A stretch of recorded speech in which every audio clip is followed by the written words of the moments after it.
দেখো আমার কাছে থাকা ক্লেগুলোর কি অবস্থা হয়েছে, শুকিয়ে এর অর্ধেকেরও বেশি নষ্ট হতে বসেছে। তাই ভাবলাম এগুলোকে তো ঝটপট ব্যবহার করে নিতে হবে, না হলে তো এগুলো পুরোই নষ্ট হয়ে যাবে।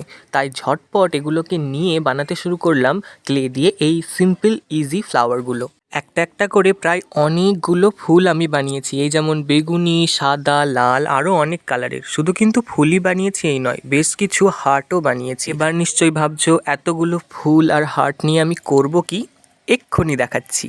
এই দেখো, একটা পুরাতন আয়না নিয়ে সেটাতে ফেভিকলের সাহায্যে একটা একটা করে ফুলগুলো এবং হার্টগুলো নিজের পছন্দ মতো চেটাতে শুরু করেছি। একটা একটা করে ফুল দিয়ে যখন সম্পূর্ণ আয়নাটাকে আমি পরিপূর্ণ করছিলাম, দেখে এতটা ভালো লাগছিল যে সেটা আর কি বলবো। নষ্ট হতে বসা ক্লেগুলো দিয়ে যে আমি এই সাধারণ আয়নাটাকে এত সুন্দর একটা লুক দিতে পারবো, আমি এটা মোটেই এক্সপেক্ট করিনি। তোমাদের কেমন লাগছে আজকের ভিডিও জানাতে ভুলো না, আর এরকম আরও ভিডিও পেতে চ্যানেলটা সাবস্ক্রাইব করে পাশে থেকো। টাটা।